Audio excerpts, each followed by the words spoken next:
Hi there, how are you? My name is Jasmine Godby, and I have a story in the Anthology Angels books, Once Upon a Whoops, Fractured Fairy Tales, and Ridiculous Rhymes.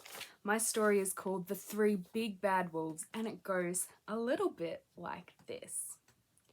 There once were three brothers named Darren, Daryl, and Dylan.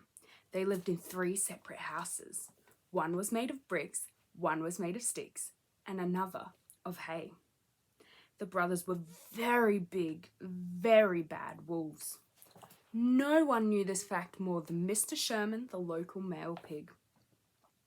The wolves' houses were his least favourite in his mail run, so much so that he would watch his watch to see how quickly he could finish delivering their mail. On one particular morning, Dylan the wolf was trying out his new skate ramp.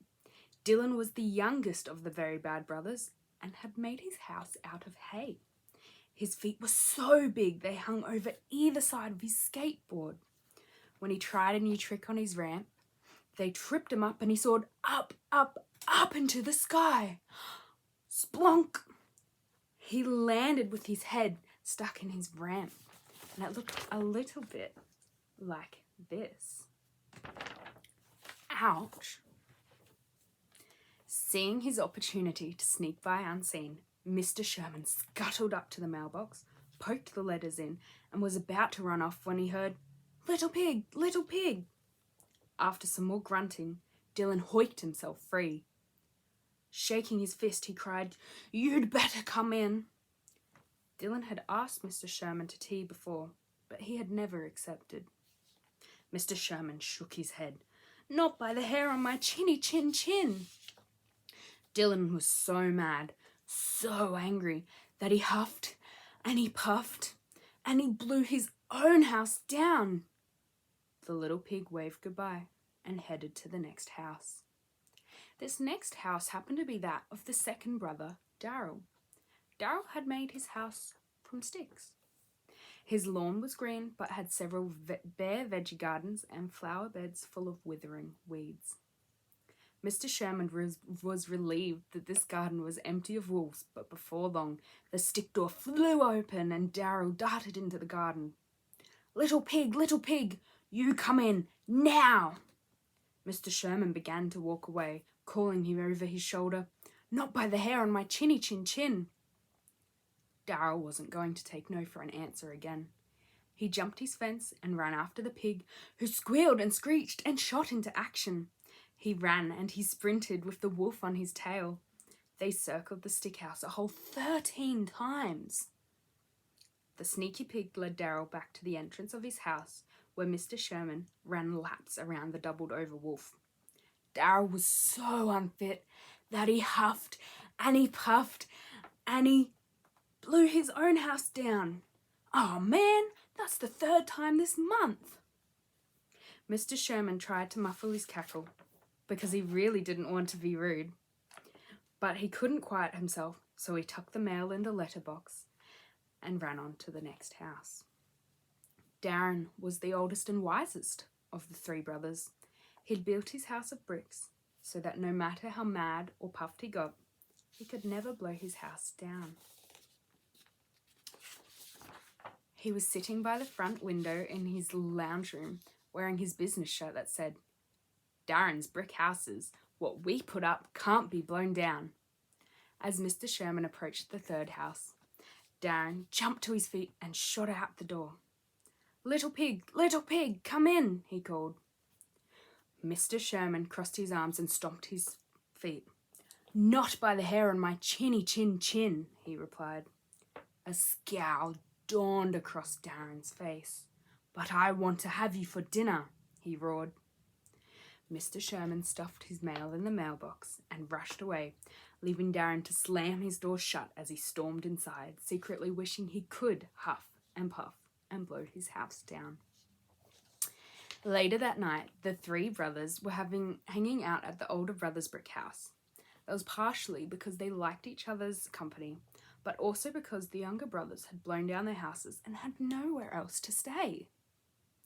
The wolves had washed their fur and slicked it back. They wore shining black suits and polished shoes.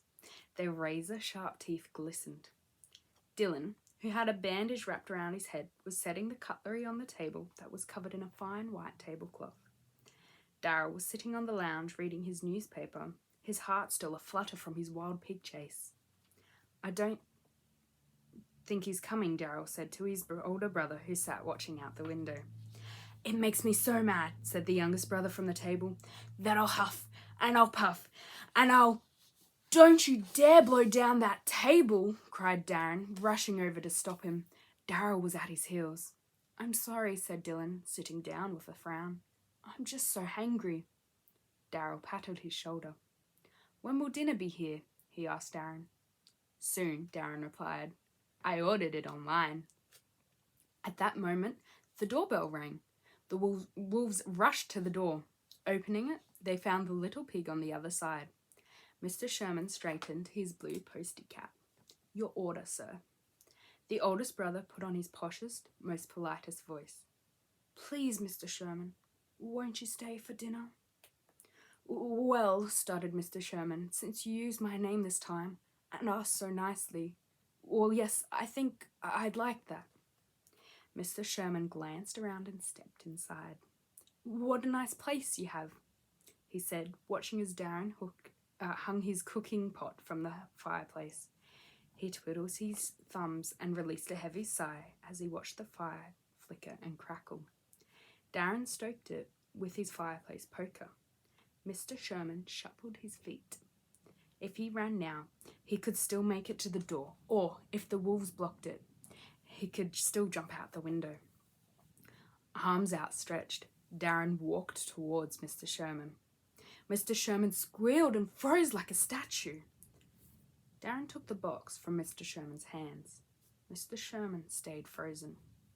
On hearing the spaghetti from the parcel plop into the pot of boiling water, he dared to pry open his eyes. All three wolves were watching him. Mr. Sherman looked about the room and began to let out all the air he was holding in his lungs. It was okay. They really did just want to share a meal with him. When the meal was heated, the wolves led Mr. Sherman to the table, tucked his chair in, and placed a serviette on his lap. Dylan scooped some steaming spaghetti bolognese onto Mr. Sherman's plate. "How's the mail company going?" the wolves asked Mr. Sherman once they'd settled in their places. "Oh, very busy," he replied. "Every day there's so much of it. It's like towers of snow. I have to speed run my route, and there's no time to stop and talk." The pig shoved another spoonful of spaghetti in his mouth before asking, "How's your garden, Darryl? Your grass is so luscious." "Very well, thank you," Darryl said through a beam, glad someone had finally noticed his garden. "And how are your skateboarding tricks progressing?" Mr. Sherman asked Dylan. "Really rad," Dylan said, doing a shucker. "And your house building business?" he asked Darren. "Booming as usual," replied Darren. "Ever since I've started using bricks, I haven't blown a single house down." The four of them decided it was finally time for Dylan and Darryl's houses to be rebuilt with bricks. Darren had been trying to convince his brothers of this for months. The merry band joked and laughed their way through the whole evening. Like this. Mr. Sherman had such a great time that the next day he jumped out of bed and slapped on his cap. He buttoned his shirt in the wrong buttonholes. He grabbed a snack as he ran out his door, oinking and giggling. "Looking good," he hollered over the fence of Dylan's yard, for the foundations of the new brick house were already laid. "Thanks," replied Darren, proud of how quickly the wolves built houses. He took a brick from Dylan, who skated past, using his board to fulfill his supply transportation duties. As Mr. Sherman admired Darryl's landscaping skills, he was better at arranging plants than keeping them alive. It dawned on the pig that he could skate his mail run. It would make him faster, and he would be able to get to his friends' houses more quickly. Every day thereafter, Mr. Sherman beamed and waved to his new friends in the wolves, always making the time to stop and chat, no matter how busy his mail run was, or how hard it was to jump off his speeding skateboard. And so it was that each having found a new friend, or three, Mr. Sherman And the 3 big bad wolves, who turned out not to be so very bad after all, lived happily ever after. Well, that's all from the 3 big bad wolves. Thank you for listening. I hope you enjoyed and have a really good rest of your day. Bye.